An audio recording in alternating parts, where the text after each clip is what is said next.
Led by Councilmember Goodloe. Allegiance to the flag of the United States of America and to the republic for which it stands, one nation, indivisible, with liberty and justice for all. Thank you. Will the clerk take the roll, please? Elliott, Here. Goodloe. Here. Wilquist. Here. Miller. Here. Monica Miller. Here. Tab. Here. Wynn. Here. Okay, we have no proclamations or awards and recognitions this evening. So we are at approval of the agenda. Move approval of the agenda as presented. Second. Motion and second to approve. Madam Mayor, I believe we have to pull one item off the agenda, 6B, is it? 6A. 6A. 6A, excuse me. Oh, right. Chief Sinclair asked to be excused to the next meeting. He had a conflict. So if we could remove item 6A, please. So move. Second. So the motion is amended. The motion is to amend the original motion to remove item 6A. All in favor? Aye. Aye. The two will vote aye. To vote on the main motion, approval of the agenda as amended. All in favor? Aye. Aye. The two will vote aye. Opposed? That motion carries. So consent agenda. Madam Mayor, move approval of the consent agenda as presented. Second. Motion and second to approve the consent agenda as presented. All in favor? Aye. Two will vote aye. And I don't think that left anyone opposed. So we are at petitions, protests, and communications. Appointment process for boards and commission members.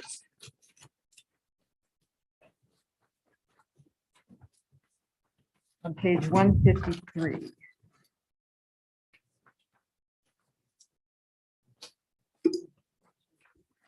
Do you want me to do a quick intro? Yes, please. Excellent. Heidi Barron, Stowaway City Manager.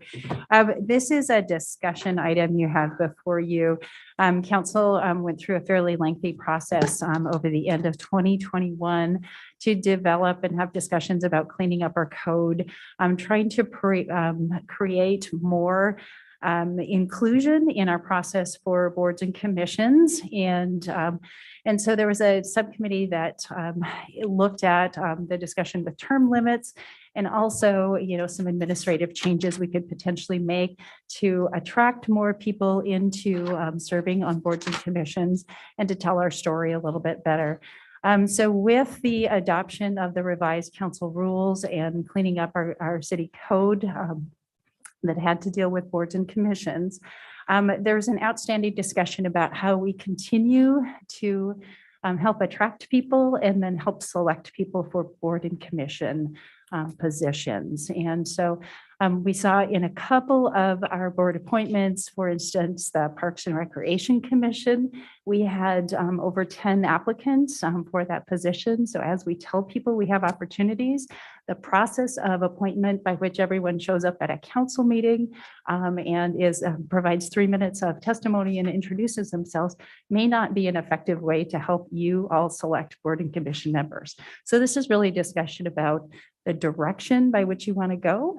And then we would create how we actually implement that at an administrative level. So there were some options laid out for us. Does council want to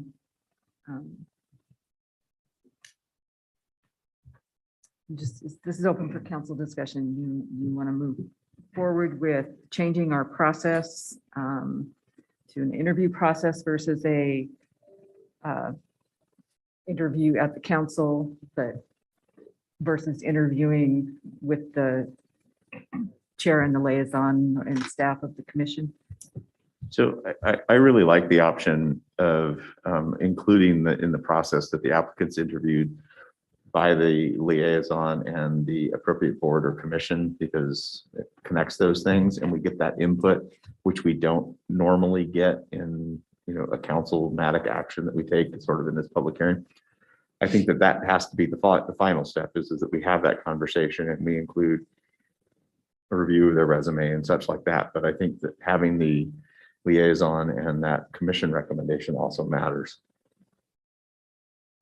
I'd agree with that. And I would also think that that process would somehow, I don't know if it has to be stipulated, but in order for the applicants and the commission staffs and the liaison to integrate their activities, it seems like they have to attend a meeting, right? I mean, to get a feel for what the business of the group is. So I like both of those, and I do think that it would be more productive to have that interview process. Just a clarification. The bullet point on the second bullet point, I mean, I think attending the meeting was good, and we got feedback that people appreciated that. The second bullet, to Rich's point, doesn't say board or commission. It says commission staff and council liaison. Oh, right. There No, you're really right. is a difference. No, you're right. You're right. And we've had a number of conversations about the input from boards and commissions and their ability to make recommendations or not. So I think we would really want to clarify that. I want it to be the commission and the liaison is what I would say. And so, yeah, that bullet point doesn't directly address that. Yeah. I would like it to be the actual commission or the board that they're going to do, and the council liaison can kind of facilitate that. Do you think that needs to be the full commission or a representative of the commission? I'd like them to go to that meeting and have a conversation about, hey, I'd like to be on your board, and have a little bit of interaction, so that they know what they're getting into and the commission has met them. Are you suggesting like a commission-led interview with each candidate? Yes. That's essentially what they did for the DEI commission with all the Well- lengthy list of people that we had. Having been through a couple of these processes, I think it would be important to give the commissioners guidance on which questions to ask so that they were equitable and consistent across the board. We sort of practiced this idea with the DEI commission's recent selections that we made. We did have certain questions. I and my vice chair and the staff member put those questions together so that everybody got the same question. That process worked really effectively, I thought. I didn't want the pressure on me and the staff to make a decision when the commission they knew who the people were, but they didn't know anything about them. So I would suggest at least one other commission member or maybe two, depending on how big the initial group is and how much representation you want on that. I think there's a suggestion that it be the full commission, and now I hear you talking about a small subset of the commission. Yeah, I Clarity. Yeah. think if you had a couple of people from the commission along with the liaison, or if the council member is the chair. Would it make sense for it occurs to me that it's challenging to get quorums and for some of these boards and commissions in general. So we're adding a sort of an off-cycle meeting or something. Would the process be more consistent if for any given board or commission that the application and the interview process happens as an agenda item on their set meeting? In other words, if someone wants to serve on a landmarks and design and there's an opening, they would, there'd be a period where people could apply, and then there would, be a spot on the agenda, and it could be regular business. It occurs to me that if part of what you're doing is an exploratory piece as a potential applicant or the applicant, that injecting an interview process is not going to give that individual a sense of the rhythm or the work of the committee. That you could end up with 3 applicants taking 10 minutes or whatever, and Like we've done. yeah. I like what our process has been. Well, I'm just saying, yeah, I mean, so I mean, part of what you're from my perspective, part of the reason you were asking someone to attend a meeting is one, to see if they show up. Right? And then secondly, to see the work that's being done. What does a typical meeting feel and look like? You know, what are the other members, who contributes? How does that, so, you know, To verify, do Yeah. you really want to serve? on yeah, this and is it, commission? am I connecting? Is it, am I aligning? And so I think I would maybe perhaps support, I think what Nancy was saying, the idea that maybe a couple commission members and the liaison do an interview. I think we need to be careful with the questions. I think those would need to be vetted, because we have varying degrees of experience on the commissions. Maybe it's a two-step process deliberately. One, if you're interested, come to a meeting. And after you attend the meeting, then if you're still interested, we can schedule an interview Yeah. somehow. But don't go to the interview unless they show up at. the All meeting. I'm looking for is to make sure that the commission gets an opportunity to have some input. And 3-step, and then come to council and introduce yourself. Well, yeah, I guess we still want to do that, don't we? But we'd come with a recommendation, potentially. I mean, EBDA's done that for years. So, you know, I mean, when I was more involved, I mean, we used to do, there was somebody from the EBDA and a council member that interviewed applicants, and out of that was part of the recommendation process. I don't know what the process is they're doing now, but it was not the worst thing. I'm hearing some consensus. Does that give direction? That is helpful, yes. And so I heard a 3-step process. And so to recommend people attend a meeting to introduce themselves, but also just to see the business of the regular meeting. And then to do an interview with at least the council liaison and board representative or board designee and the staff as support. We would vet some questions and then they would come to council to introduce the folks that are recommending. I'm good, everyone? That's good, Sean. One comment about the questions, those could be different for each commission or board, Yeah, I don't care about that. as long as they get vetted. No, yeah, they've got to get vetted. I mean, Okay. because you can't be, I mean, anytime we're in a public arena and you begin to ask questions, you create a potential liability. And so I think there reasonably should be different questions for different commissioners. So that falls on the council liaison, the support staff, and the chair of the commission, right? Okay. Then I would have one follow-up question for guidance, and that is for reappointments. We discussed a process by which would be similar or without the introduction and without attending a meeting, because the goal would be to announce that we have openings coming on our boards and commissions, and folks who would be, their term would be ending would also reapply for that position as well. So is that correct? Or is council's intent? I think that, well, they need to indicate that they are reapplying. I don't find it necessary to re-interview if you've been serving. But I do want to advertise and have the opportunity to appoint whoever else applies at that time. So in that case, if we do step 2, as we've suggested with where the council, where the commission and the council liaison interview, part of the recommendation, then it comes back to council, an indication that we'd like to refill the position with a new person or keep the same person for another term. Reappoint or Yeah, replace. reappoint or appoint. So, yeah, so That's that- where the recommendation would come. Is that what we want? Could the commission be involved in that discussion?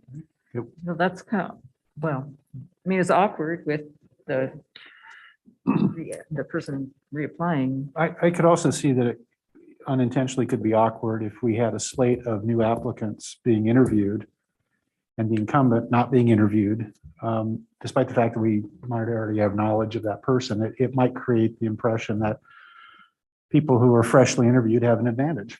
So that could be an issue too.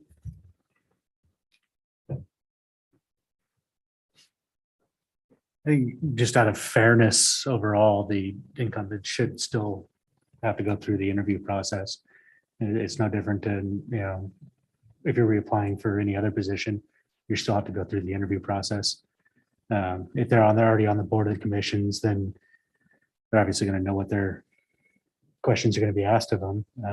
So it shouldn't be a problem for them to sit down and talk more about it. I guess along the lines of objectivity and asking the same questions, obviously, you really can't for an incumbent versus someone who's never served. I mean, you can in general, but it seems like a lot of the questions directed toward an incumbent who's seeking reappointment would be, why are you seeking reappointment? What have you learned? Things like that. What do you, those sorts of questions, which are unique. I'm not sure how we treat everyone fairly, with different questions, or the same questions even. I like the idea that I do think the incumbent should be involved in the process somehow. Can you clarify that second step again? Sure. As far as attending a meeting, so that would be someone who hasn't attended a meeting before, and The then first one. interview. Interview with the full commission.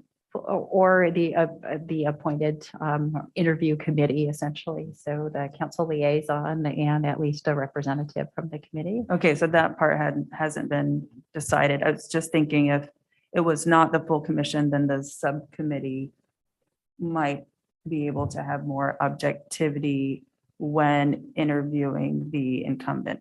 And so I guess I also want to interject. I mean, I don't want to make this process so prescriptive that we can't, sort of bend to, right now we ask them to come up and sort of give a conversation. Wherever they take the conversation, that's the information we base our judgment on. And yes, it's them providing that information to us, but they're not all saying the same thing. They're not operating off a script. They're not told to base it all exactly on the exact same elements. There's a general description of what they're doing. So I guess I'm not concerned if, there's a slight variation in the questions, as long as the questions are legally appropriate.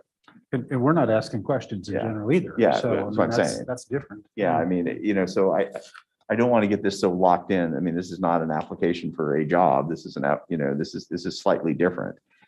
And anyway, maybe I'm stepping over some bounds here. I don't know, but. And just as someone who's done a number of interviews in the past, we can create questions that have some flexibility and some consistency that could apply to a reappointment as well as a new appointment. So I think there's some support that we can provide in here. Yeah, I would just add on the interview process, my preference would be when we're involving the commission, that it be a select group or a subcommittee, not the full commission. I think there can be issues with quorums and other issues. So I think process wise, if we can sort that out, that's how I would like to see it. Okay, so the second bullet here is just about actively recruiting, and I think yes, we want to actively recruit. Wonderful. Yeah, and I think our communications, our PIO has been very actively working with folks, and we've seen larger numbers in all of our pools. In fact, I think we have 6 people that are waiting for interviews and appointment. And so, and again, a lot of folks are interested in being part of the community, and that's a good problem to have.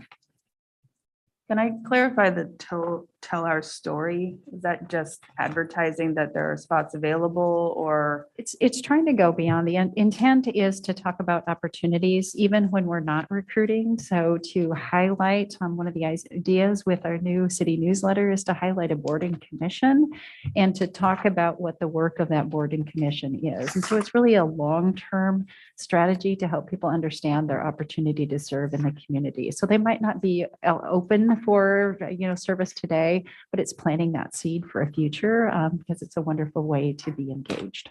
I think there are a lot of different ways to do that in terms of those who have applied for commissions for the first time, setting them up for success in addition to coming to a commission meeting.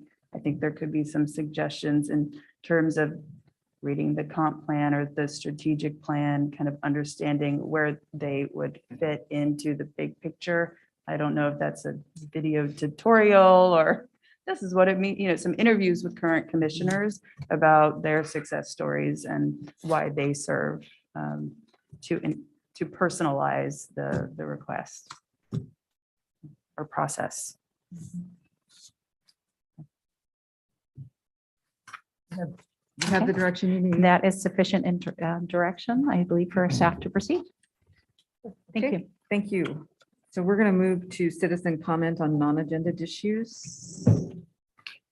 Is there anyone in the room who would like to speak to a matter that is not on the agenda tonight? Is there anyone on, and then no one signed up? Is there anyone? They're shaking their head. No one wants to talk to us. Okay. So we will move to item 8A, a resolution to declare city utility and personal property as surplus. Nancy, excuse me, Madam Mayor, there is a script because it's a public hearing. All right. This is a legislative public hearing. I gotta read something first. Sorry, mate. The purpose of this legislative hearing is for the city council to consider passage of a resolution to declare city utility and personal property as surplus. The public hearing is now open. I ask for your cooperation in the following procedure. Everyone will be given an opportunity to be heard. The city clerk will be making a recording of the proceedings. I will first recognize requests to testify from anyone attending this hearing in person, followed by any persons attending remotely via Zoom. If you wish to participate virtually via Zoom, you must raise your virtual hand on the Zoom meeting screen or press *9 if you're connected by telephone only, and wait until I have recognized your request and you have been unmuted. When you're invited to speak, please begin by stating your name and address and indicate whether you're speaking for yourself individually or as a spokesperson for a certain group or both. Speak slowly and clearly. Only one person will be allowed to speak at a time. Any questions on staff are to be directed through the council. Before we hear from the audience, is there a staff report to be presented? Thank you. Good evening, Mayor and Council. I'm Mike Helgeson with the City of Ellensburg Public Works Department. Before you tonight is a resolution to declare certain city property and equipment as surplus in accordance with Chapter 2.07 of the Ellensburg City Code and RCW 35.94.040. At your February 7th meeting, Council set tonight as the time for a public hearing to consider the property surplus. The equipment included in the surplus includes a turf sprayer, a 3/4 ton pickup, a 1 ton flatbed, and a backhoe, among other things. The material items being surplus include old miscellaneous water fittings, spare lighting fixtures that do not meet or match the new LED fixtures that have been installed, outdated transformers, and 4 aerators that have been removed and replaced at the wastewater treatment facility. If declared surplus, these items will be disposed of through auction, sealed bid, sold to nonprofit agencies, or junking. Revenues from sales will be applied to the appropriate funds. With that, staff recommends council conduct the public hearing and consider adoption of the resolution on page 157 of your agenda packets. Thank you. The floor is open to testimony from the public. Each person will have an opportunity to address the council for an initial period not to exceed 5 minutes. If more time is needed, it will be made available after everyone has had an opportunity to speak. Is there anyone in the room who would like to speak to this issue? Seeing no one, is there anyone online? Seeing no one, does the staff have anything to add? He's saying no. I do not. Are there any persons in the audience? That would be a no. Council, do you have any questions for the staff or the public? No. That answers no as well. So the public testimony portion of this hearing is now closed. Council may now begin its discussion and deliberation of the matter. I'll move resolution 2022-06. Second. Motion and second for resolution 2022-06, a resolution declaring items surplus to the city. Is there any discussion? All in favor? Aye. Aye. Two will vote aye. Opposed? That motion carries. Thank you. Okay, so our next item is a closed record public hearing. This is quasi judicial to consider a resolution to approve application for preliminary plat approval of P-21-125 submitted by Tom Abbott for Schuler Deneen Family Ranch and Tiana Way Ridge, the Mallard Meadows plat. And we have a script as well.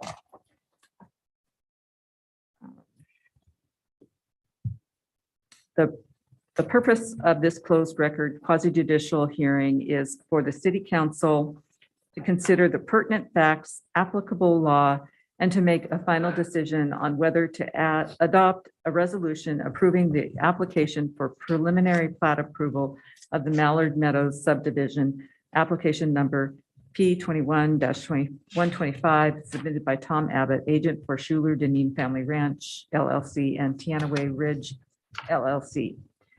The closed record hearing is to consider the application for preliminary plat approval of the Mallard Meadows subdivision is now open. I ask for your cooperation in the following procedure. This is a closed record hearing. There has already been an open record hearing before the hearings examiner where evidence was submitted and testimony received. Under state law, there can only be one open record public hearing allowed in this proceeding. This closed record hearing means the council bases its decision only on the record developed at the public hearing previously held before the hearings examiner. Only city staff, the applicant, or other persons who already participated in the open record hearing on this matter through written comments or oral testimony received by the hearings examiner can participate in this closed record hearing. That person is Mark Bilwalk for the applicant. No new testimony or introduction of materials or evidence is allowed.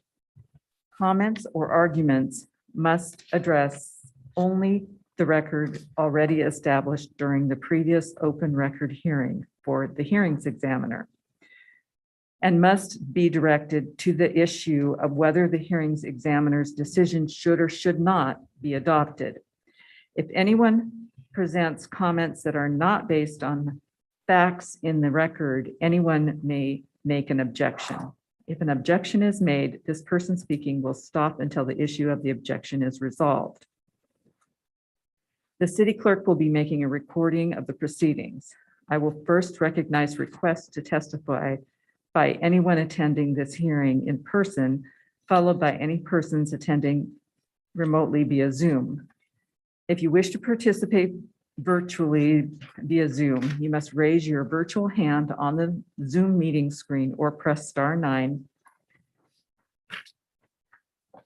If you are connected by telephone only, and wait until I have recognized your request and you have been unmuted. When you're invited to speak, begin by stating your name and address and indicate whether you're speaking for yourself individually or as a spokesperson for a certain group or both. Speak slowly and clearly. Only one person will be allowed to speak at a time. Any questions of staff are to be directed through the council.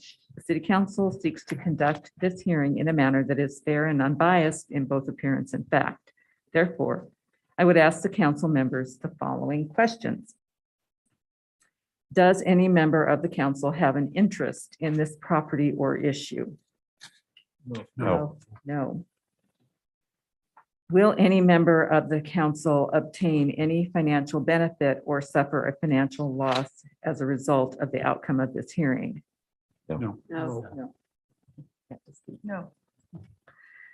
Does any council member believe he or she cannot hear and consider this matter in a fair and objective manner? No. Has any council member engaged in communication with the opponent or proponents regarding this issue outside of the public hearing process? If so, that member must place on the record the substance of the communication so that other interested parties may have the right at this hearing to rebut the substance of the communication. No. No. Okay. Is any council member employed by a party which has a direct or indirect interest in the property, the value of which will be affected by a decision in this matter? No. No. I too say no. Let's see, will any council member be employed by a party for which the potential employment may be a result of the decision in this matter? No. No. Okay. Is any council member a member of or involved in and such associations or organizations, whether formal or informal, which takes a position on the application? No. No. Is any member of a council member's family or person with which they have a social relationship, an advocate or witness who has provided oral or written testimony or argument in this matter, or will provide oral or written testimony or argument in this matter? No. No. Is there anyone present at this time who objects to my participation or any council member's participation in this proceedings on appearance of fairness grounds? Seeing no one. Before we hear from the audience, is there a staff report to be presented? There is. Thank you, Madam Mayor, members of council. I'm Jamie Ailing with the Community Development Department. And what you have before you tonight is the closed record hearing to consider the resolution to approve the application for preliminary plat approval, file number P21-125, also known as Mallard Meadows Plat. This hearing is being held pursuant to the requirements of Chapter 15.260 subdivision procedures of the Ellensburg City Code. On December 20th, 2021, a SEPA mitigated determination of non-significance was issued for this project. And then on January 25th of 2022, the hearing examiner held a public hearing on this matter. The hearing examiner made a decision, a recommendation on January and delivered it to the city on January 26th of 2022. Those findings of fact, conclusion of law, decision, and conditions of approval is attached to this report as Exhibit 1. The applicant did appear at the open record hearing and testified in favor of the project, and at that time agreed with the staff proposed conditions of approval. There was no other public testimony provided at the hearing. This proposed preliminary plat, and I can attempt to see if I can make this work, share my screen.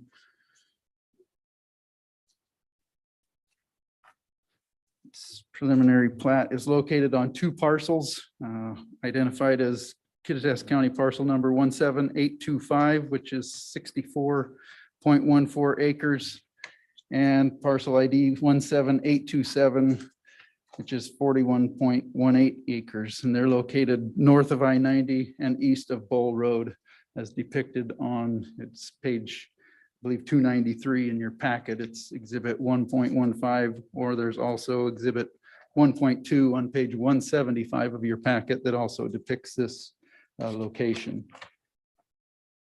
Subject property here is a total of 105.32 acres in size. The northern parcel is 64 acres, which zoned residential suburban, and the southern parcel is 41 acres that's zoned industrial light. The main development proposal of the 293 lots is on the 64 acres, reserving the southern tract of industrial light for an industrial project. He said there will be 293 separate residential lots conducted in 4 phases. The lots will range in size from 6,000 square feet to 10,932 square feet, intended for single-family homes, and does meet our 6 dwelling unit per acre maximum base density. Plat will have lots that front onto public roadways, which will need to be improved as part of this project. The half-street improvements on the west side of Bull Road will need to be completed, as well as full street improvements on all of the interior roads within this subdivision. On this exhibit 1.15, this was submitted at the hearing examiner hearing as the original preliminary plat drawings. Exhibit 1.2 had some issues with block length requirements. Our code 1542020B1 requires us not to have anything longer than 660 feet. And as you can see on this drawing, maybe you can see it's kind of small, but there's some red lines on here. This road K originally went all the way up here and an east-west road connected, but it was longer than the 660 feet. So a change was made to move this east-west section of road that bordered the north side of lots 25 and 13 and move it down to where a tract was already in place and convert this to the connecting road, making this road K no longer exceed the 660 feet. As you can see, there is connectivity provided with this plat to the east in 3 locations. Road B, Road M, and Road A will extend all the way to the far east side.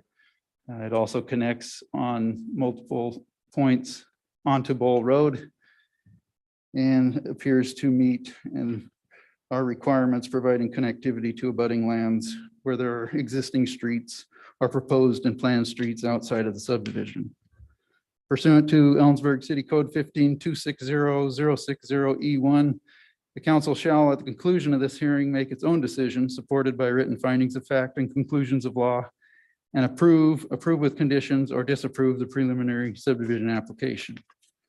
Council is being requested to approve this preliminary plat subdivision application by adopting the proposed resolution, which incorporates the hearing examiner's recommendations. Alternatively, prior to making a decision and pursuant to Ellensburg City Code 15260-060E2, council may either refer the preliminary subdivision application back to the hearing examiner for further consideration, or require the applicant to modify the preliminary subdivision application, or require more information to be submitted by the applicant. Staff agrees with the hearing examiner's conclusion that the proposed preliminary plat application meets the requirements of Ellensburg City Code 15.260 and would recommend that you adopt the attached resolution approving the preliminary plat for Mallard Meadows. And that concludes my report. So is the applicant's representative present, and does he or she have comments or arguments they would like to make at this time? If so, please remember your comments must be limited to the evidence in the record established by the hearings examiner and must not include or refer to any new evidence or materials outside the hearing record. You'll have an opportunity to address the council for an initial period not to exceed 5 minutes. If more time is needed, it will be made available after everyone has had an opportunity to speak. I believe he's online. Good evening, council. My name is Mark Philwalk, and I'm a representative of the applicant. And just wanted to say that we don't have any further comments at this time, that we do agree with the findings of the hearing examiner and recommendation for approval, and appreciate your time tonight in reviewing the application. So if it's appropriate, if you do have any questions, I can certainly answer them at the appropriate time if allowed. So thank you so much, and I'll turn it back over to you. Thank you, Mr. Bilbao. Do any of the other persons I have listed above, and he was the only one, so That's correct. can I skip that section?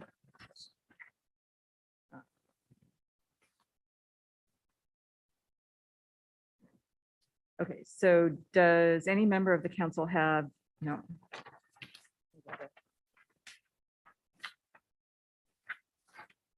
Okay. Does the staff have anything to add?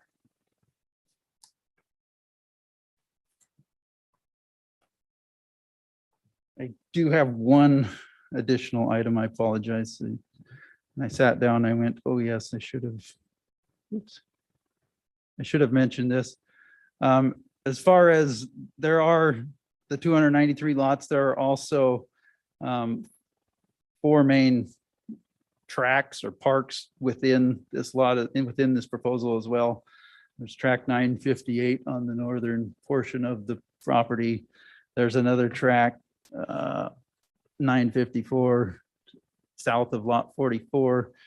There is a big, larger tract in the center, track 972, that is open space. And then I referred to this tract that is an east-west corridor that runs across east-west as track 971, 947, 931. As well as on the south side of this, there are access and utility tracks that will provide connectivity pathways in at least 2 locations on the south side to connect Road A between lot, well, there's actually, these have been flip-flopped, but between lots 1 and 2 and 92, and also between 72 and lots 1, 3, and 2 down off of Road L, which will allow a little bit shorter pathway to get within the subdivision. So that's all I had to add to that.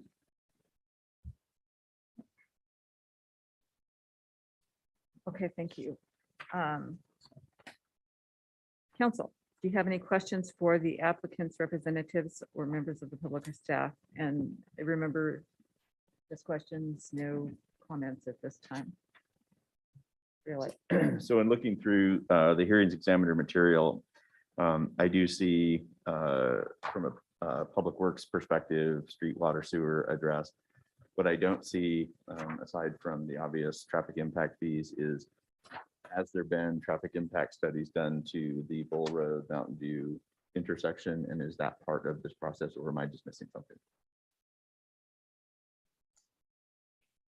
Typically, the traffic impact analysis would come up through the SEPA process, and it was not at that point. I'd have to refer back Public Works on triggering requirements for traffic impact analysis. And if those intersections are adequate, currently they're operating at a level of service that hasn't been brought down to a point that's unacceptable.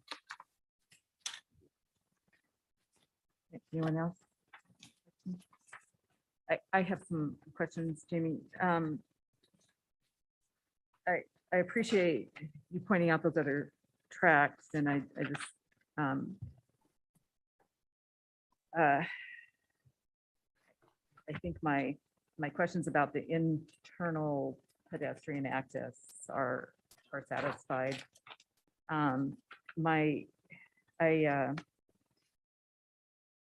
As I look at the plat, there's no connectivity from this neighborhood to the neighborhood that may become something to the north. So you pointed out there are roads to the east connecting to future neighborhoods, but there are no roads to the north connecting to future neighborhoods. And as I read our comprehensive plan and the chapter 15.420, connectivity to abutting lands code would seem to apply to that northern parcel as well. Am I missing something? How did you come to the conclusion that without an internal connection to the north, that meets our code? Well, there's a couple of conclusions come up, because that was 15.420.020 was definitely taken into consideration. Tandem Road is on the very north of this and will tie in with a proposed, the property to the north is not within the city limits. Therefore, we don't really have too much control over that. It is in the urban growth area. However, there is a proposed plat. It's mentioned in the staff report that there was an approval. The county approved a preliminary plat approval for 138 lots. And there's no roads to connect to within that proposed development.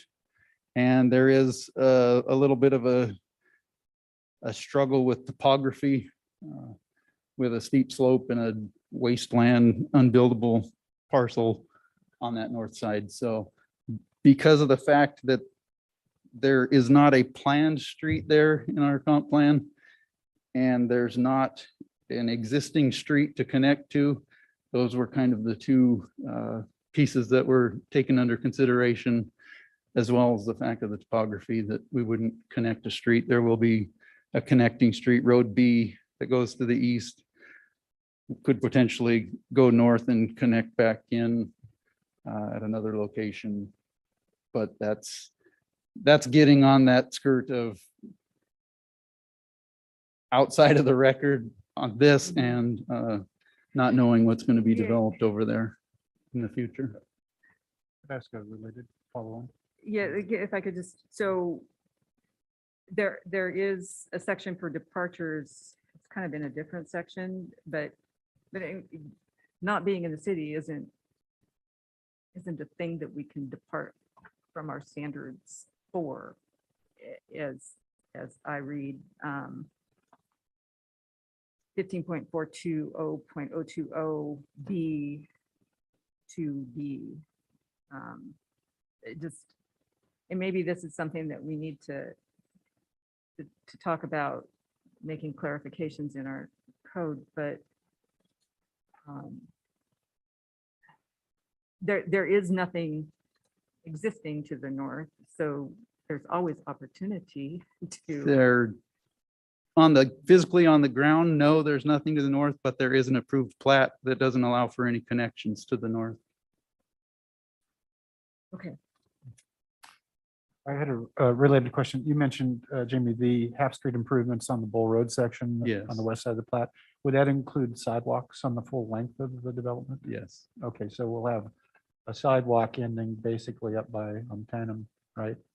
That isn't there yet, but it's just going to end, right? Yes. Okay. Actually, can I follow up a question from that? So does the sidewalk go just to Road A, or does it go all the way down to the light industrial lot? Because there's an intervening parcel that is not being developed, This is right? This is actually not in the city, not in the urban growth area. It goes, both go around it for whatever reason. And that frontage does not exist. So no, the improvements would stop at track A. It is a dead end anyway. But. Is there any further questions?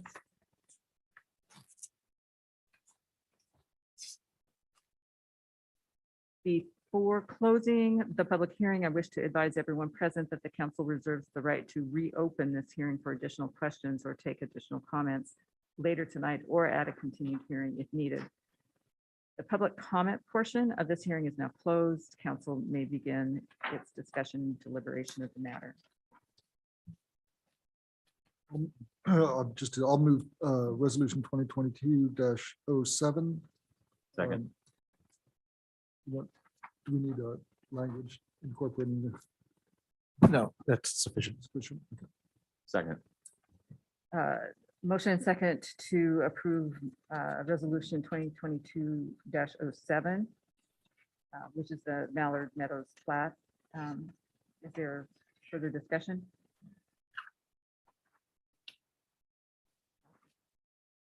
All in favor? Aye. Aye. Two will vote aye. Opposed? That motion carries. Thank you. Thank you, Mr. Billwalk.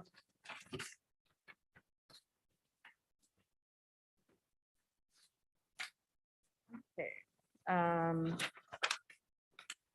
So we are at new business. 11A, professional services agreement contract for the development of Unity Park Master Plan on page 297.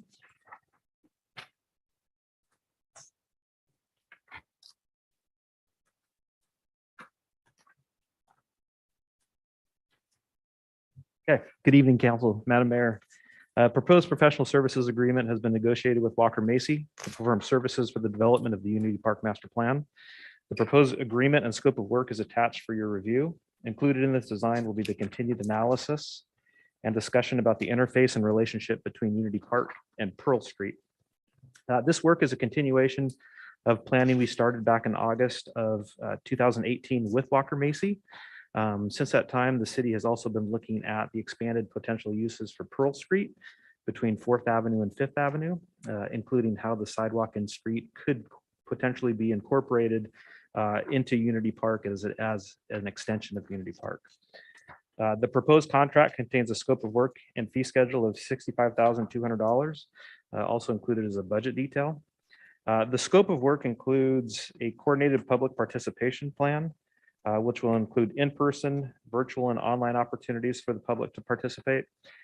Also, the development of the master plan itself, which will include the permanent park program, site elements, which could include things like public restrooms, shade structures, seating, plantings, amenities, art, as well as infrastructure needs and how the park will interface with adjoining sidewalks and streets.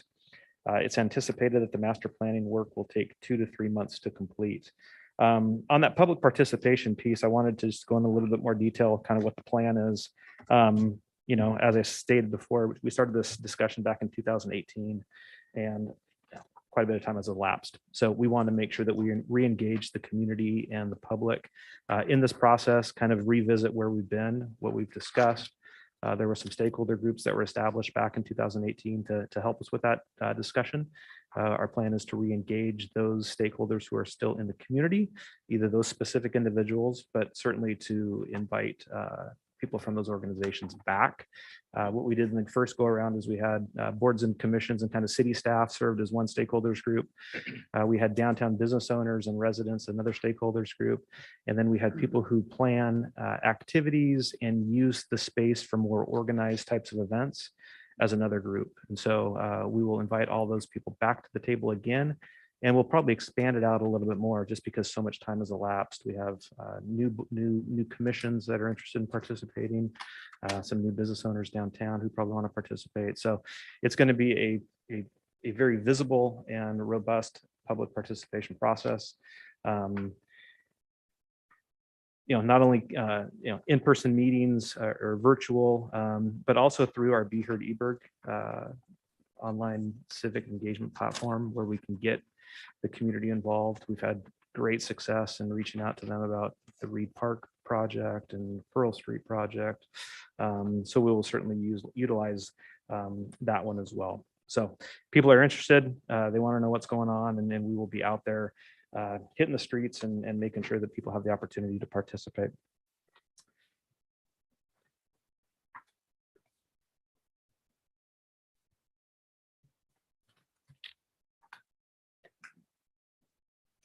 Another thing that's kind of unique about this proposal or this scope of work is Walker Macy is inviting some of their subs to participate in the discussion early on.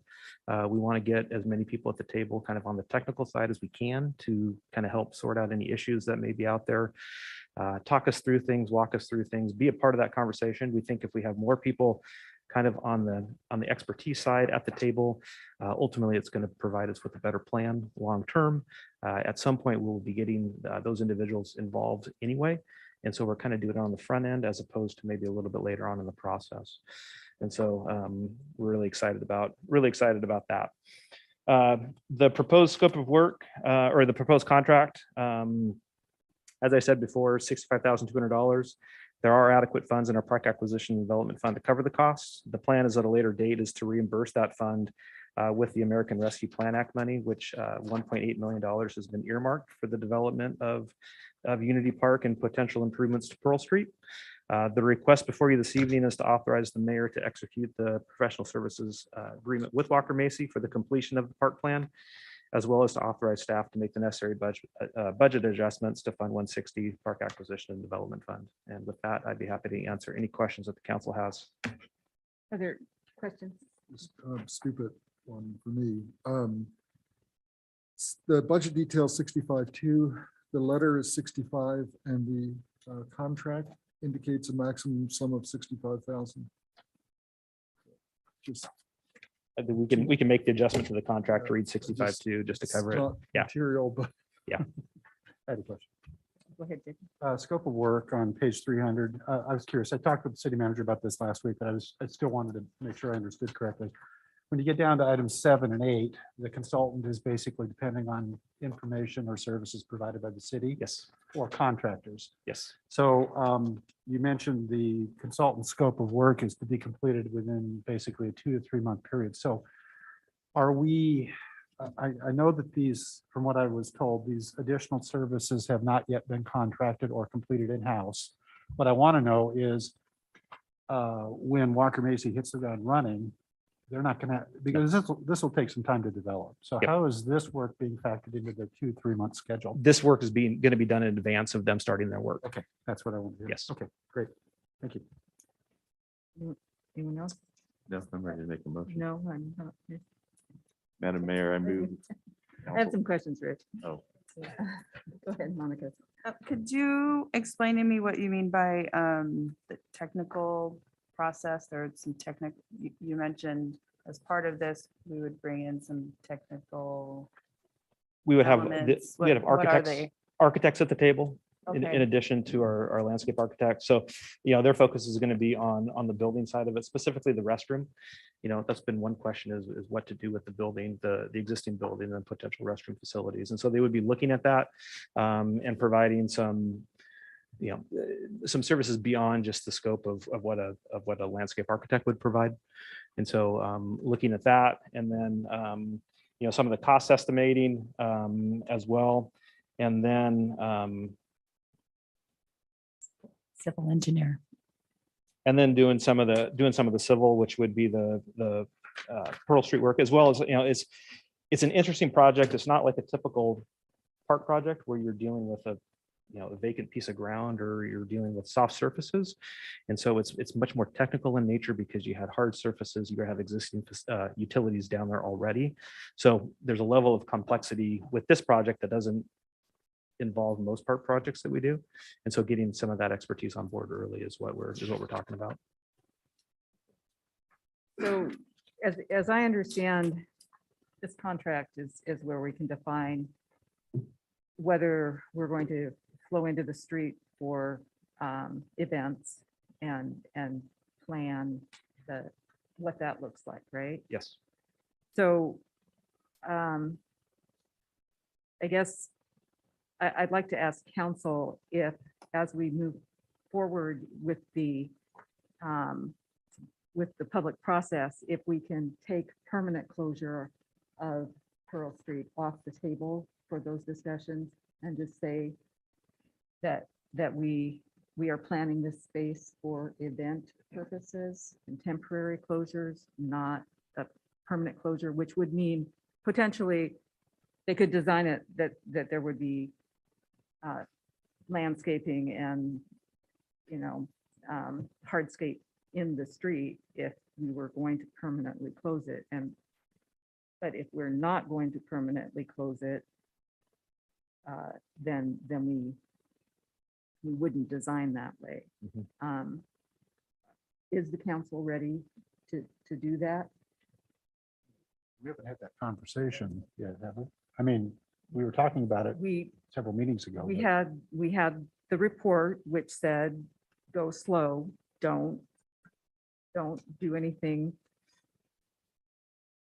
right away that, don't go big, go incremental. And I think that our conversations we had the survey said lots of people, more than half, don't want permanent closure. So, this is our opportunity to constrain that conversation at this point. I could support what you're talking about. I won't. I feel like this is our opportunity also to have the conversation, and also we've got money that basically, if the 65,000 includes that as part of the scope of work, then it creates the vision and the potential capacity. I mean, we've got other issues that we need to talk about. Parking, which will come up anyway as part of this. I mean, if you want to make it formal, I mean, it looks like we're sort of split, but I would suggest it's an opportunity to think, I don't know, big isn't the right word, but to project a future and create a vision for it that we move then to incrementally. And this is the opportunity to do so. All I'm suggesting is people are responding, whether it's the survey and then the conversation, to what they know and what we have. This is an opportunity to vision where we can be. And if those issues can be addressed in a way that begin to make sense for the community, there's a potential public space there that simply, it's an opportunity for us to create a public space that we will not have again. So I think this is, we don't even have to adopt it, but I think this is the opportunity to have the conversation in a broad sense. And I think that conversation is extraneous to what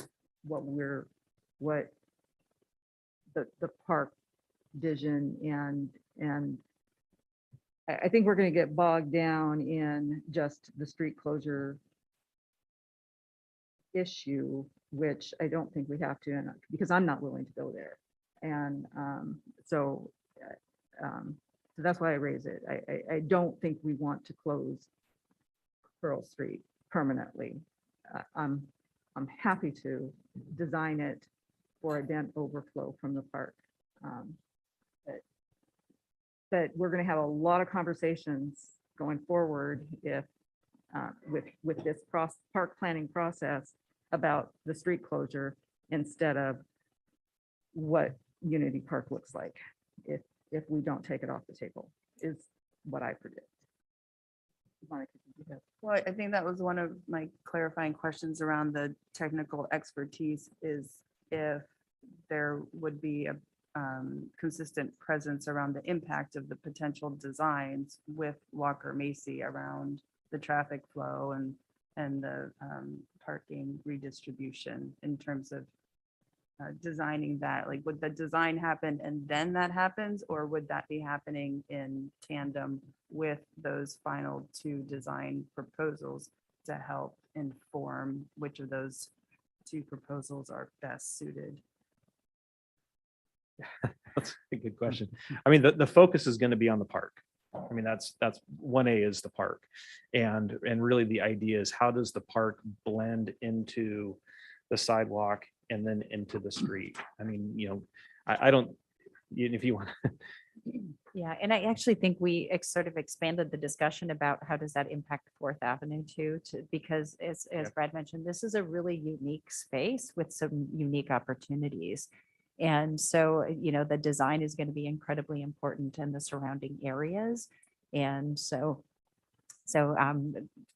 I guess, this is really about the park and its surrounding areas. And so. I mean, I'm not going to follow my sword on this one, but I think we need to be very careful. I mean, what I just heard you use in terms of language was event overflow, which is very, very different than an opportunity to create blended venues. I'm just saying, so we need to be sensitive to the vision that we're attempting to create, because the semantics drive the conversation, to your point. Could I add to that? I agree with that assessment, because I think what you're describing, Councilmember Tab, is not this scope of work. This vision process that we've talked about, the idea of the street closure, whether permanent or temporary, it's more than how the park feeds into that, right? So this scope of work from the consultant standpoint, that's not what we're asking them to evaluate, right? So I think there are two different things. Now, it's possible that we could go down this path with the incremental implementation of temporary closures and at some point revisit the street closure on a permanent basis, if that was the desire of the community or the council. But I think, to the earlier point, this scope is not what Councilmember Tab described. I'm going to ask, I know there at least one person in the audience who wants to speak to this issue. Is there anyone? Do you want to speak, Mr. Woods? No, I can't hear a thing. Okay. Is there assistance? Ma'am, and then we'll get, yes, you need to come up here. I hope that I'm not distracting because my question is not precisely about the opening or closing of Pearl Street, but about if, Oh, yeah, your name and address, please. oh, sorry, Jennifer Lubanski. Oh. And Forest Street. I'm wondering what thought has been put into providing space for families with young children in this area? Considering something like a fountain or, smaller toys or things that can be touched and played with, and if Yeah, that's been. that is the kinds of things we're hoping to reach out to the public to help us design. So this contract is about designing and whether we want that kind of stuff or something else. So Mr. Case can probably speak to that better. Sure. I mean, one of the themes was a family-friendly facility in addition to being able to host events, to have it be family friendly where kids can come down and, and with parents and whatnot and be able to use the split space. It may not look like a big toy at a playground, but there will be things there that certainly kids can recreate and use. So yes, that's part of it. What that exactly looks like, that's part of this. Yeah, as you said, Mayor, part of this discussion. Mr. Woods, you had some comments. I had comments, but I haven't heard what's going on.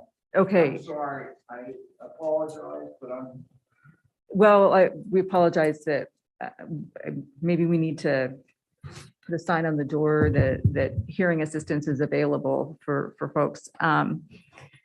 It's apparently. are you talking about the pedestrian wall right now?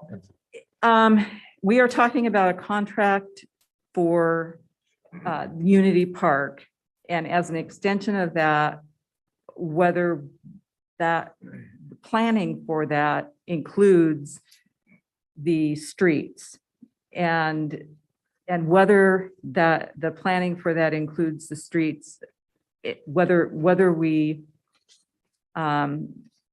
use those streets during events or seasonal or temporary, or whether we should include the discussion of permanent closure in this contract. And I guess that's, you need to come up to just so everyone on TV can hear you. Okay, how's this? And please state your name and. Oh, address. John Woods.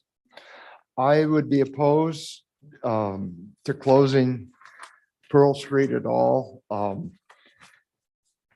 There's a lack of parking downtown as it is.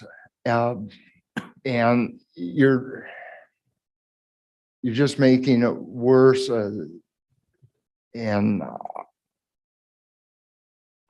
your people would be forced to park where they normally wouldn't. You're taking out a whole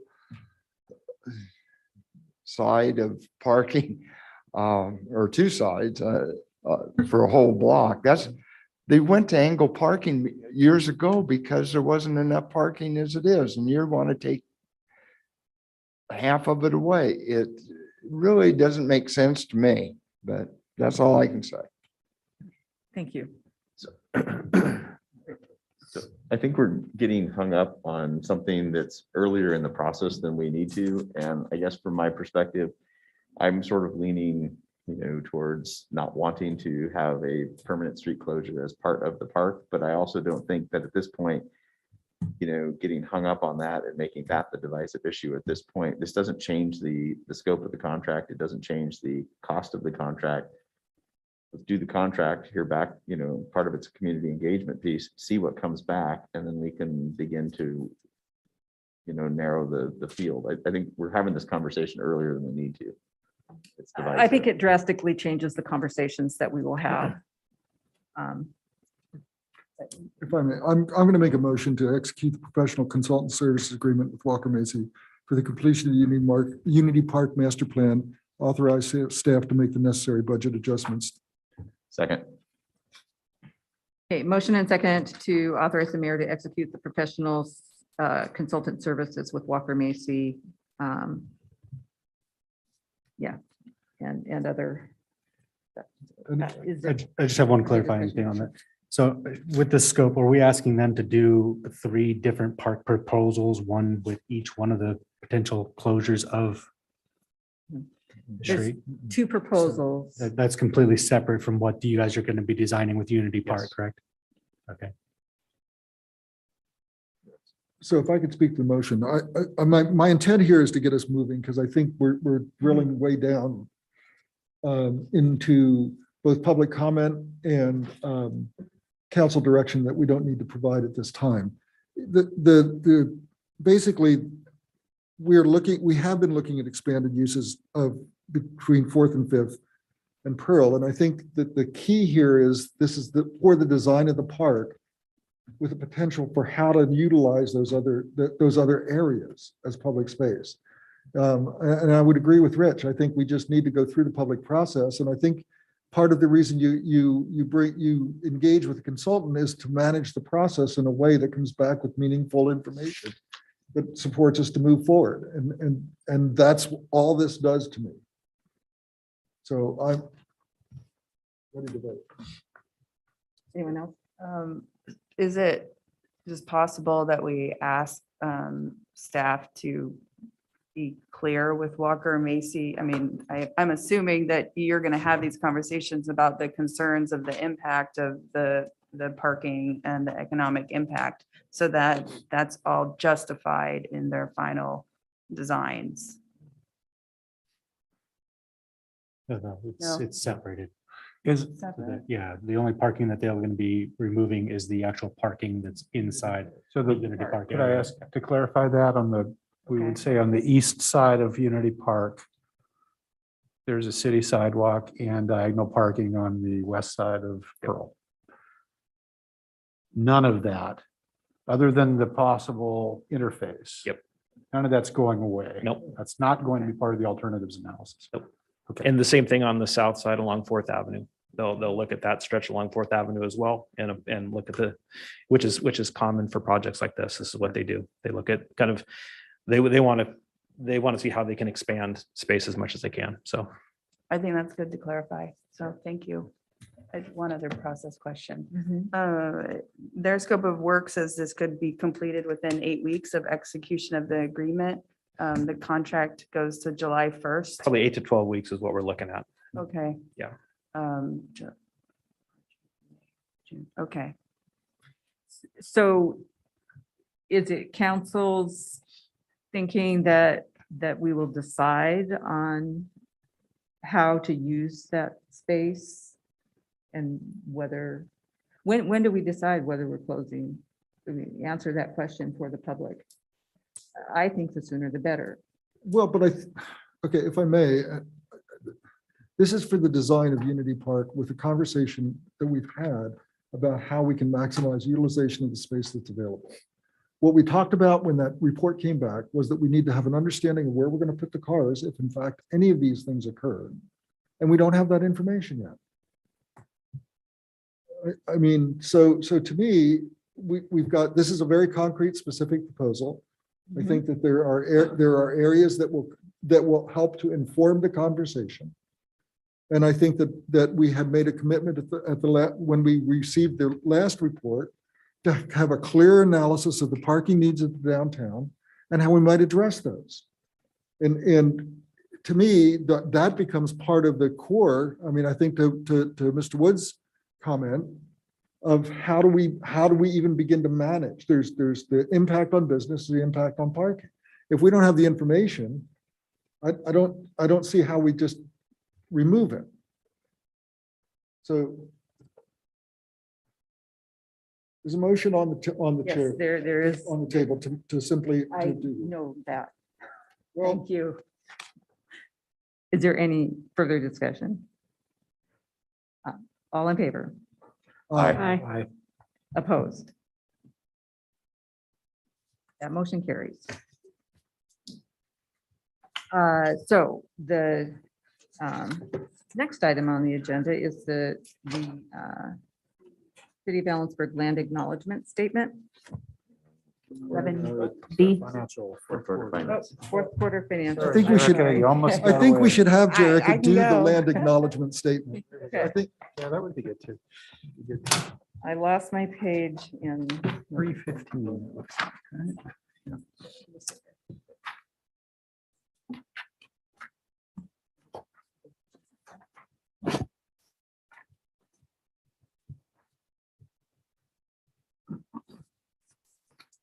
Is that shared on the Zoom or do I need to do something else?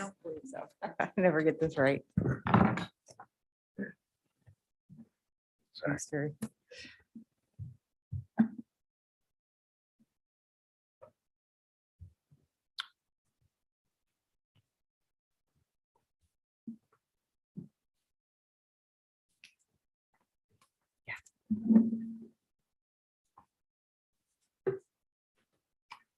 Okay, good evening, Council, Madam Mayor, Jerica Pasco, Finance Director for the City of Ellensburg. So beginning on page 318 of your agenda report of the 2021 fourth quarter preliminary financial status and investment reports for the period ending December 31st of 2021. I did upload these attachments out of order into the agenda, so I'm going to go ahead and skip to page 322 and do the financial status report first and end with the investment report. And just as a reminder, these are preliminary reports. Because we are a cash basis code city, we have 20 days into the beginning of the new year to push back expenditures. Revenues are cut off as of when they're received on December 31st, but we have the 20 days into the new year to push back expenditures. So we push back any expenditures for services that we've received and invoices that have been paid and received within the first 20 days, or supplies and stuff that we received in year end and paid by the 20th of the first year. We also do a bunch of year end journal entries, mostly due to truing up of cost allocations spread between the different funds and stuff. So these numbers will change slightly. So you will not see final statements until we usually present them to you after they've been audited closer to summertime.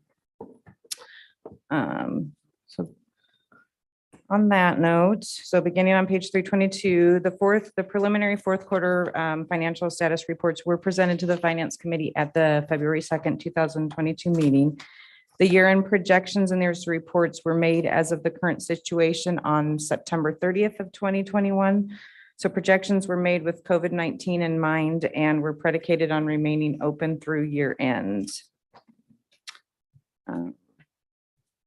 As displayed in table 1, we have the general fund expenditures were expected to come in below budget as required. And the budgeted expenditures reflected all adjustments that were taken to council for approval prior to the December 6th of 2021.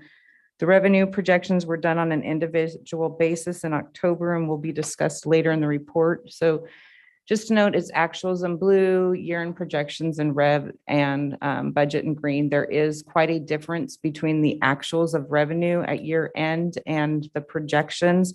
And this was due to the land sale proceeds that were received at the end of December that we were not expecting to receive until after the first of the year. So that's why our actual revenues came in so much higher than projected, because those land sale proceeds were close to $850,000. So.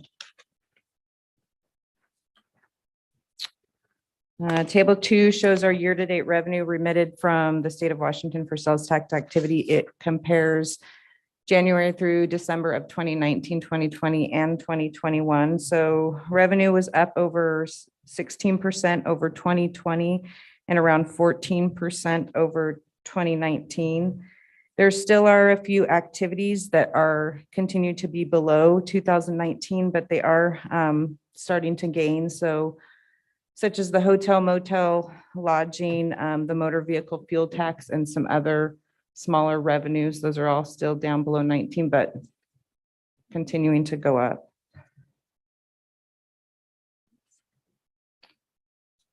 Table 3 shows all the governmental fund tax revenues. Overall, the governmental fund tax revenues were projected to come in approximately 1.9 million or 12.11% above budget, keeping in mind that we continued to budget in 2021 conservatively, with the budget being built in the middle of the COVID-19 restrictions and uncertainty.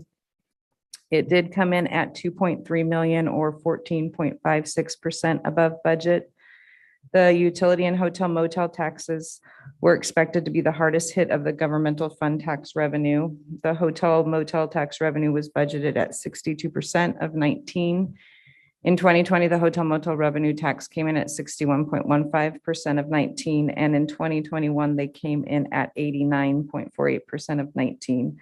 So overall, the 2021 came in at about 386,000 over the projections that were made in October.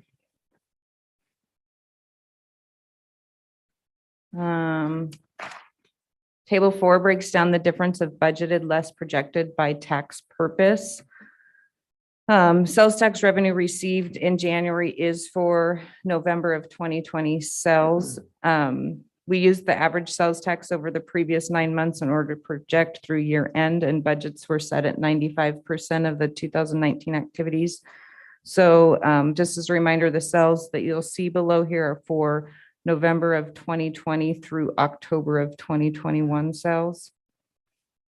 Sales tax was projected to come in at about 1.6 million over budget and came in at 1.75 million over budget. And just to note that we are continuing to see the strong presence of the online sales here.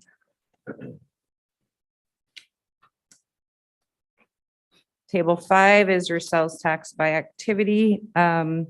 The regular retail sales tax revenue had a 14% overall increase over the same period last year and a 13% increase over 2019. And if to note there in the middle, there is a couple education services and manufacturing that are below 2020, and it looks like they're also below 2019. So they are continuing to decrease instead of turning around and going back up. Yes. Just a real quick question on the education, CWU largely staffed through 2020, or they largely have the students. All right, I got a yellow card. I'll get up to the front. And then 2021, they had reduced students, or I mean, because it kind of felt like that's a little bit different, and that doesn't make sense. Is it students? Is it CWU? Well, it appears to be that a lot of this education services may be private education trainings that people are paying for and stuff like that. Yeah, that makes sense.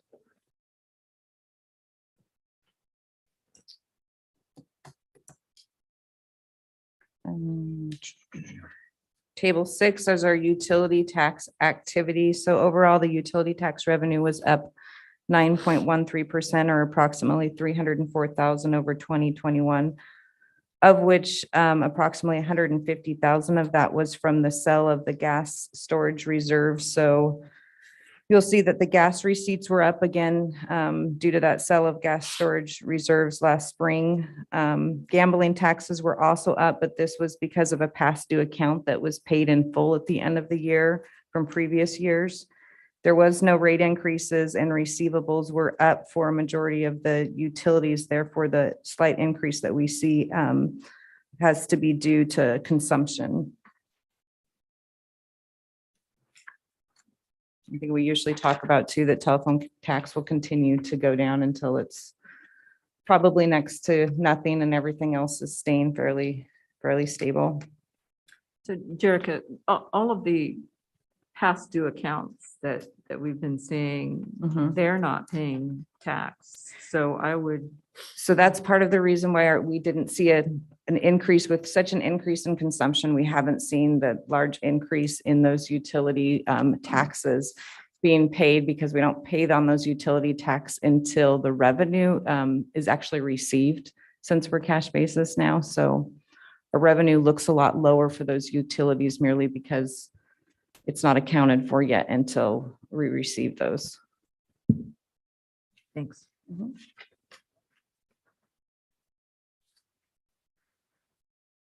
Table 7 shows the general fund revenues and expenditures budget to actual. Again, this doesn't include the sales tax reserve fund or the other managerial funds of the general fund. Overall, the revenues for the general fund ended up over budget by about 469,000. There were two types that ended up under budget still: the charges for fees and services and the fines and forfeits. The charges for fees and services came in under budget, and that was mostly due to recreation programs that we ended up not having or that were down because of COVID restrictions. The fines and forfeits came in under budget due to not being able to charge late fees and penalties on utilities and other things. As far as the expenditures go, we came in under budget by about 1.48 million for expenditures. So overall, our increase to the general fund balance was about 1.37 million, keeping in mind that about 850,000 of this was due to the land sale proceeds that we received at year end too. Table 8 is our debt activities. The only real change that you see on this table for fourth quarter is on the interfund loans. We created an interfund loan back in 2012 or issued one in 2012 for the remainder of the city hall construction and remodel, and that was paid off in November of this last year. So we're done with that one. You'll also see that under the revenue bonds, the stormwater bond origination amount increased from 3 million to 5 million. They had a draw period that ended in December, so they made the final $2 million bond draw for that project. And also on the last line there under revenue bonds, the water and sewer also has a draw capacity of up to 10 million for a waterworks utility bond, and that draw period ends on November 30th. At the origination of that bond, they paid closing costs with it, drawing the 51,000, but paid all those proceeds this last year. So right now there isn't anything outstanding, but they'll probably start drawing on that soon. And that draw period ends in November 30th of 2022. The table on this next page is the revenue and expenditures showing that the city brought in approximately 11.9 million more than it spent in 2021. 4.55 million of that excess of revenue over expenditures is from the utilities and internal service fund, and a large portion of that is collected for replacement or capital projects. An additional 2 million of that was the American Recovery Act funding, and I also should mention that 2 million of that too was for that stormwater bond draw that was done at year end. It does look like sewer, the negative at about 1.3 million, and that it looks like was due to some capital project and their increased receivables, and that's some of those projects that they may start drawing the bond funds on here shortly. Then we'll jump back to the investment report and just note that the city had 66.86 million in excess cash invested at the end of fourth quarter. 46.87 million of that was with the LGIP, which had a gross earnings rate of 0.0966%. Our other external investments had a combined gross earnings rates of about 1.07%, or approximately 25,000 of interest earned for the month of December. Staff recommends council accept the 2021 fourth quarter preliminary financial status and investment reports as presented. So moved. Second. Motion and second to accept the 2021 preliminary fourth quarter financial status and investments report as presented. All in favor? Aye. Aye. Aye. Two will vote aye. Opposed? Motion carried. Okay. Now is the City of Ellensburg Land Acknowledgement Statement.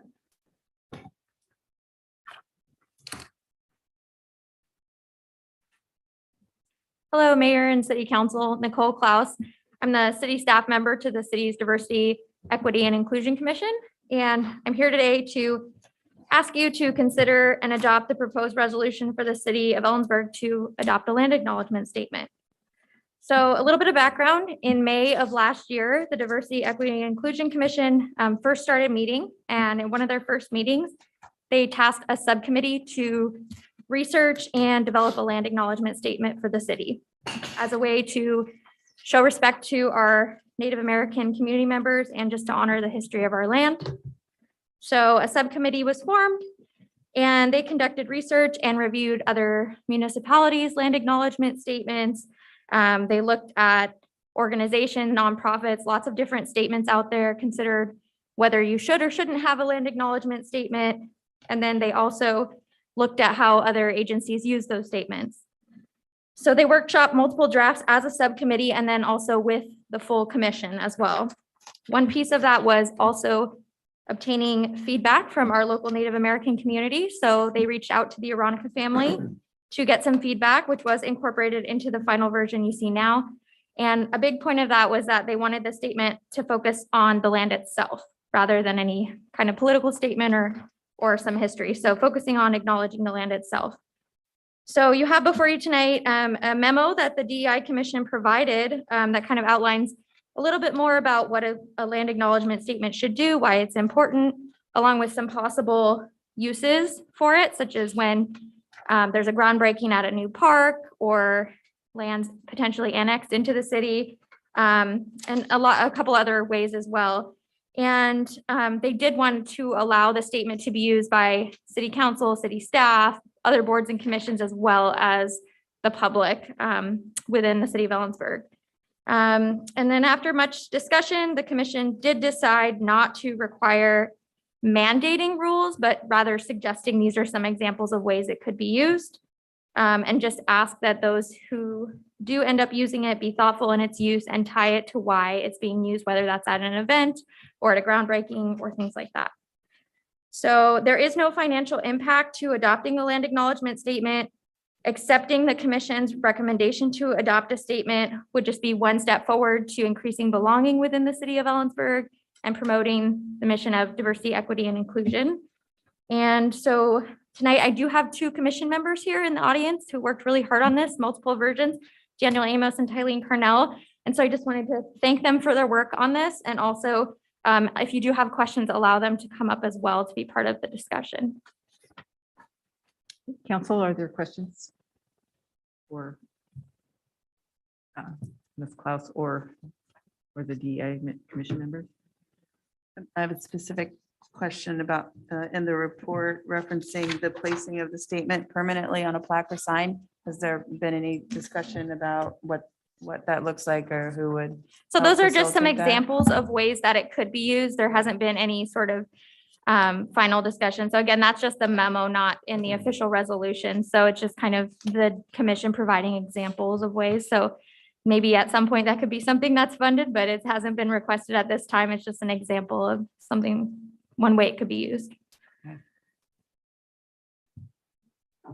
I think inherent in that document, the memo of the different uses, city council might want to have a conversation about how they would like to use the land acknowledgement statement.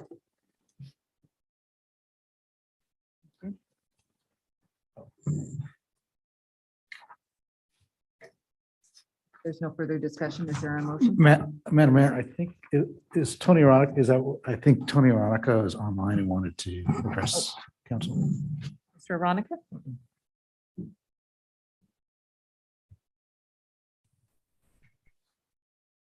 Good evening. Can you hear me? Good evening.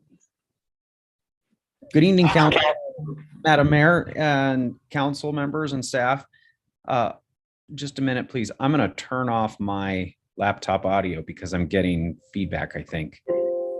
Drew is turning it down in here, so that might help. I know it's getting late, so I'll be quick. I just wanted to speak in favor of this. Thank the council committee and all the members who worked on this. I apologize. Tony Aronica, 200 East 17th Avenue, Ellensburg. I just wanted to speak in favor of this. I know that the committee put a lot of work into carrying forward a really good intention and helping it manifest on paper. Our family participated, as well as a number of other natives, members, and descendants in the Ellensburg community. So I really appreciate all the consideration that went into this, and want to thank everyone who made it happen. Thank you for your assistance with it. Thank you.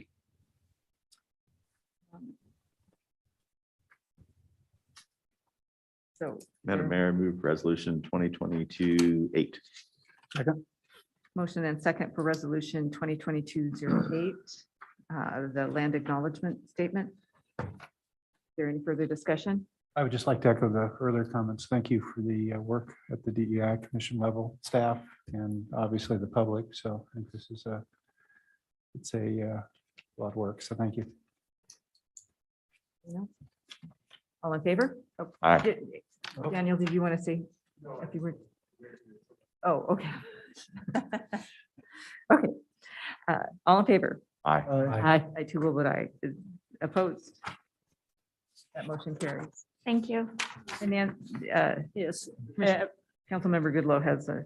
Madam Mayor, at this time, I'd like to read a statement in tribute, recognition of Wanapum Band, the Confederate Tribes of the Yakima Nation.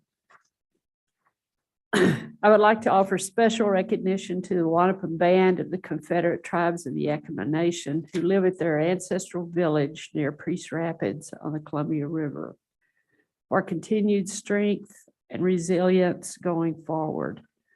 Additionally, heartfelt gratitude for their longstanding partnerships with Grant County PUD, multiple school districts, and Central Washington University, through which they continue to teach the importance of protecting, preserving, and educating about Indigenous cultural values and traditions in this valley and across this state. Thank you. The manager's report. Thank you. That came up quickly. Just a couple notes. We have a couple of departments that will be closed. Our library will be closed on the 25th on Friday for a staff retreat and training. And our Public Works Department counter will be closed on March 6th, actually, March 8th. Excuse me. And then just a recognition that the Stewart Meadows was passed by consent tonight, the final plat. And the hope is, the plan, I guess, is to close by the 28th of February on that project. And so on the land transfer. So that project will continue to go vertical, actually probably this spring. Great. And that's all I Great have. news. Thank you. In those retreats with staff, can you express the council's appreciation for the staff and all of the work that they do? Absolutely. I'll share that. Thank you. Let's start. Councilmember Wynn. Sure. Oh, sorry. So I attended the Environmental Advisory Commission. Their main focus for this meeting was to kind of get direction on where they're going to focus their energy within their scope of their commission. It seemed like it was a pretty productive meeting of ideas of where to be able to take the commission next. As for the bowling alley subcommittee, I've met with Commissioner Borsmith. Probably say that wrong, but I met with him at the bowling alley to see the condition of it currently sitting. He brought a potential investor with him, and then next week we have another meeting with a potential investor that I'm bringing up there. Hopefully we can get some traction on that one. now that we're coming out of the pandemic. The solid waste advisory has not met yet while I've been appointed, and neither has the lodging tax. That one is coming up next week, Give me bowling shoes. but they had a lot. Not sure if they had my size. Just saying. I did a transit advisory committee. We just kind of updated ourselves on data. The ridership is actually increasing. We never, as a transit system, we never really saw the dip that a lot of transit systems saw, which is really heartening. And as you look at as we come out of the pandemic, the year-over-year comparisons are looking pretty good. Cabulance is continuing to be used. I think we've expanded to another provider. So, and actually the cash reserves and available money is positive. Do you want to talk about the cultural arts thing? We did another meeting on the streeteries. We should have some actually concrete proposals to go in front of that subcommittee or that group the next time we meet. I think it's the beginning or middle of March is our next meeting. Good feedback from folks that are participating. I think it's moving in a positive direction and will get us council something to consider really before the expiration of the current whatever we did resolution. The other piece is there's been quite a bit of activity on affordable housing, not just specific to the commission. Their council should be aware that we will probably be coming back to council with requests to reallocate resources that have been currently allocated. There's also been movement to create the opportunity for permanent supportive housing. I've also had discussions with Heidi and Terry about the sleeping sheds that Grant County and Moses Lake have put in place as a potential to create a year-round space for individuals who are unsheltered. And the ad hoc committee is meeting again March 8th, 9th, I think. Again, I think focusing on the three elements that we've talked about all along. What are we doing with the regulatory framework? How do we begin to manage that? I believe that by March 9th, we'll have a report back on the possibility of permanent supportive housing and an option there. Then also we're having more in-depth conversations about the barriers to providing the support services that are needed for people that are currently unsheltered and support them to get connected both with shelter and with the services that will help them move through their lives. And then I think that's good. Monica Miller. Well, I was able to attend the library retreat where I got to hear from the staff about their incredible array of services that they offered our community over the past year and learn a little bit more about their goals for this upcoming year. So it's really great timing. I also attended the is it the Senior Advisory Center? I just want to call it the Adult Activity It is Center. the Adult Activity Center, but it is the Senior Advisory Committee. Senior Advisory Committee. Okay, so I attended that and got a great sense of all the activities and events that they offer our community. I was pretty impressed by that. And also attended Parks and Rec where Brad delivered a recap of the Unity Park process. And as much as possible, I'm trying to attend the other commissions to get a sense of how they all connect to each other. I was able to attend part of a DEI and part of a Centerfuse one as well. Good. Member David. Thank you so much. I attended the Steer or virtually attended the Steer I-90 committee meeting on the 10th. And it's, as we know a little bit about that project, it's a fairly large or a very large undertaking.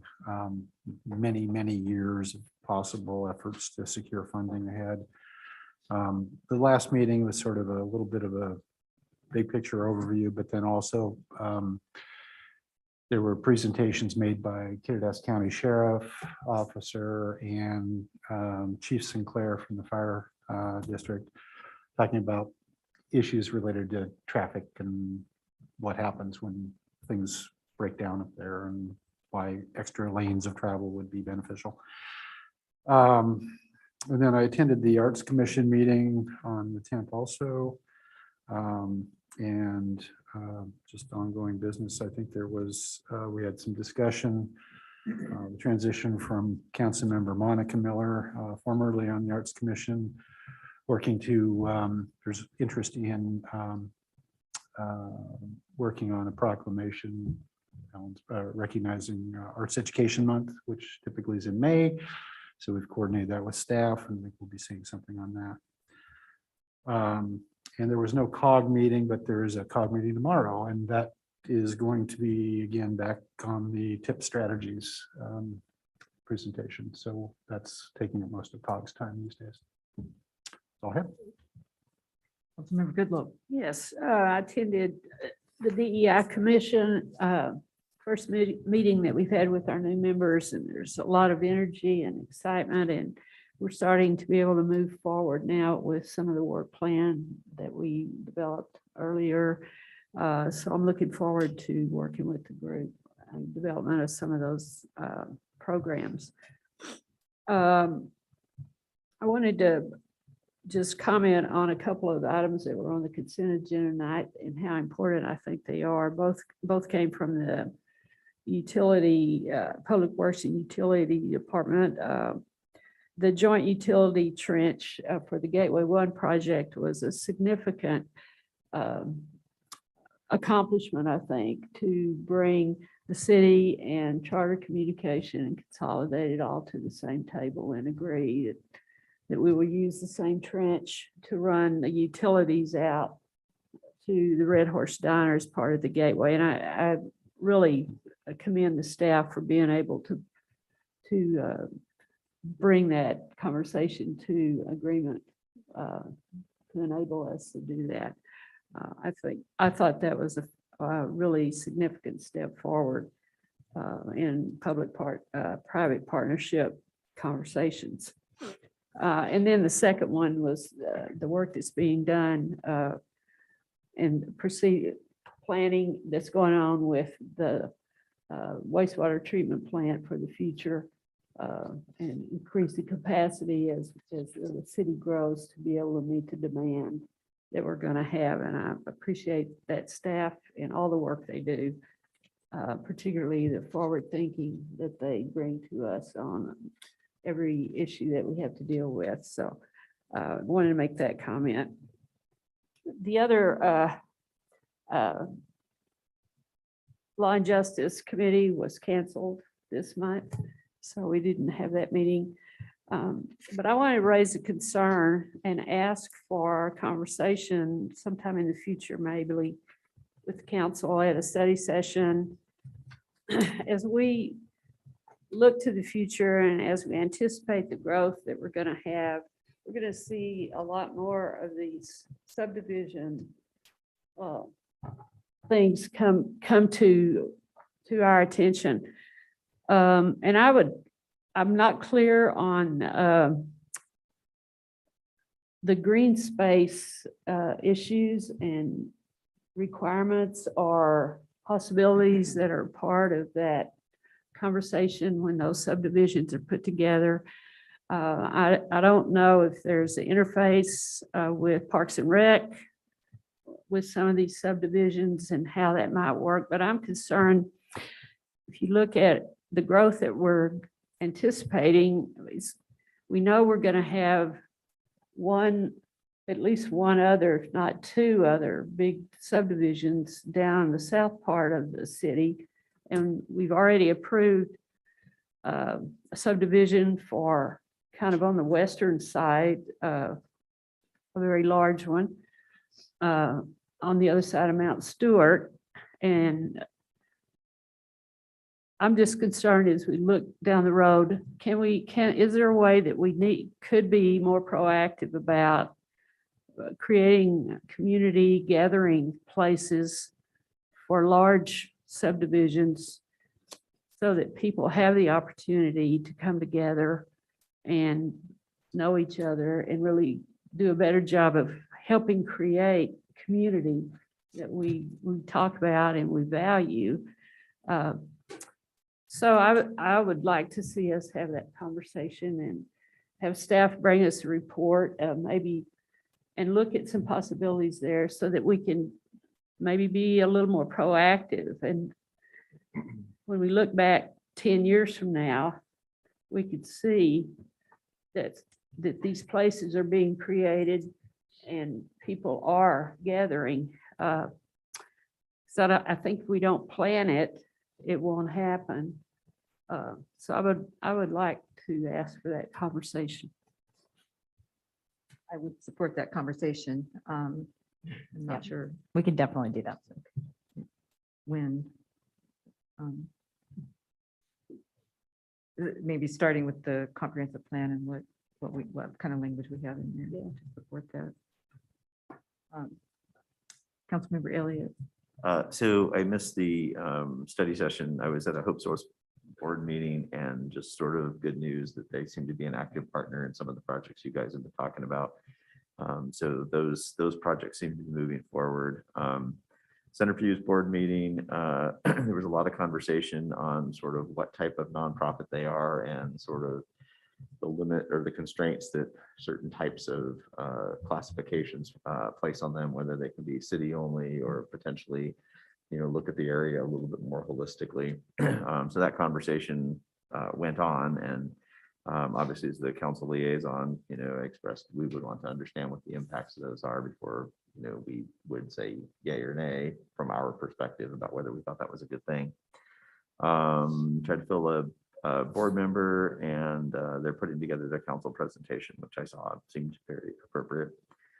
Planning Commission, a lot of conversation on sort of revisiting streetscapes and street widths and things like that. So just be aware that that might be coming back from the Planning Commission as a topic of conversation. The city put 12 people through some pretty high-end ICS training. So that's a really good thing from emergency management perspective. KitCom attended that board meeting. That was about budget, and thank God I got off the negotiations committee, so that worked out. And then I think I'm one of many council members. I think all of us are going to be invited to presentations regarding fish and their services and their expansion. So went to that, heard their presentation. Obviously, when they come before the council, we'll talk that over with city staff. And then finally, on March 21st, I'll be traveling for work. I will try to call in, but I probably need an excused absence for March 21st. So moved. A second.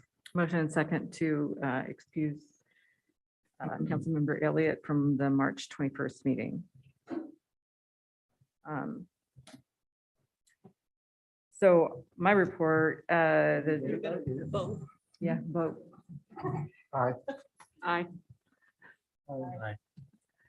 I too will vote aye. That motion carries. Which is excused. Sorry. The Developmental Disabilities Group is working on an annual work plan. The Airport Advisory Committee is still working through their development standards, and they reviewed the environmental assessment for the wetlands mitigation up there. Bruce reported on the streeteries. The Utilities Advisory Committee, in addition to the contracts, voted to provide rebates for gas furnace filters, which it just kind of came to everyone's attention that people don't know they're supposed to change their furnace filters. And so this kind of provides an incentive for folks to do that on a regular basis, which not only increases the efficiency of the furnace, but also the safety. So I'm not sure how that will be advertised, but I think advertising the rebates will also remind people they have to change their filters. So just to clarify, is that currently in effect or does it have to be funded and organized? Is there an It would be effective date? within the rebates that are already given for, just be there, added. there was budget for rebates Okay, and this is just So, an right, it's additional. Available now, right? I'm not exactly sure if they got it put together Yeah. when, If not, it's very close. So yeah, soon. Okay. But winter's almost over and we still have a couple months of heating season, so. I will be counting homeless on Thursday during the point in time count, and I just wanted to March 1st, that Hal Holmes and Library are co-sponsoring the conversations about the good life, which was interesting. I went last month and it's very philosophical, but it also is a way to have discussions with people you might never have met before and had discussions about values and what it means to have a good life. Actually, so I attended a checkerboard partnership meeting today in which I learned that, and Rich probably already knew, that the Upper Yakima Basin is the 5th most at-risk fire shed in Washington and Oregon. So, and that's research, or the Pacific Northwest Research Center, new publication. So, yeah, that, I think we all knew that we were at risk, but that kind of puts a level on it. In tonight's meeting on the Mallard Meadows subdivision, I want to, the property to the north raised the issue for me that was a plat that was approved in the county, but they will be coming to the city for an outside utility agreement. And I guess I would like the council to ask staff to review our options and whether we could have a policy that would require annexation if you had an adjacent boundary. So in order to get our utilities, they have to come to us and they have to say, we won't fight annexation to get the utilities. I want to annex before they plat it because they are not platting to our road standards. They are not our connectivity standards anyway. So, yeah. Well, no, I mean, I guess it sort of occurred to me as you were making your points and Jamie was talking about that I thought was one of the key functions of the interlocal. And so it actually raises to me a much broader issue of, so we did an interlocal. I mean, the plat probably came in prior to I this think the and plat came in signing, prior to the- but I think the underlying, I don't have a problem with annexing in. I mean, when Rich was mayor, he wanted to annex pretty near everything, but I think the idea of putting that on the table, or at least having that conversation, is reasonable. And I would suggest recognizing, because I think that conversation was occurring while we were finishing up the interlocal for that plat to the north. Mhm. So I would suggest that as we were doing the negotiation, the county was doing exactly what they have done for a number of years, which is ignore our connectivity. Which is a little frustrating, I would suggest. Are you suggesting that we have flexibility in whether to offer a utility extension agreement conditions that are normally used? What occurred to me, didn't we, Terry, you could help, when we did the one out to the west, Courier Creek, there was confusion, but there were theoretical agreements in place that should have done what you said. There were hiccups in that process. Well, and I think, so that was not contiguous. There was no shared boundary, so we couldn't annex at that time without annexing some intervening land, right? So, but this plat is bounded on 3 sides by city, so I don't, no, I guess it would be my opinion that we don't have to give them, I mean, they're coming to us to ask for an outside utility agreement. I don't So know you that would we have annex to them, give that. you would give it, annex but- them at that point. So, Yeah, but and we're having that conversation now, but I think saying that we're automatically going to annex everything that we asks for, or we approve it, immediately doesn't make strategic sense in the overall growth of the city, because sometimes you want to use those parcels to potentially collect intervening parcels. And so, I mean, annexation should be strategic and they should make sense for the community. So, but I think that what we're talking about is a broader subject. We probably should have that. It's about outside utility agreements. And, is that leverage to potentially meet design standards? right, so I guess the issue is they don't need to come back and get an outside utility agreement until they have the civil plans ready. And so I want, yeah, maybe we decide whether to provide the utility extension or annexation earlier in the process at the point where, maybe when the plat comes in and Public Works is reviewing the thing, we have an intent to provide the utilities or not, or in order to say, no, we prefer that you just annex now so that you plat under city code. Because I think, yeah, we're missing some opportunities, and once you get that street system in, it is it's forever, essentially. You're stuck with it. You don't have the opportunity unless you tear down a house and. It would be a lot easier, to have the conversation with the developer than it would be with X number of homeowners after the fact. Yeah.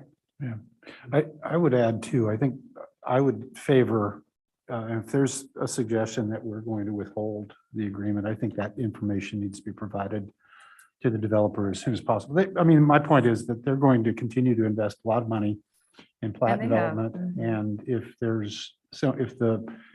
if the game has changed, I think they should be made aware of that. They may pause their development if they think they have to annex. Yeah, I don't know that it's legal at this point to withhold, but I don't know what comes before us if we don't have a decision to make, yes or no.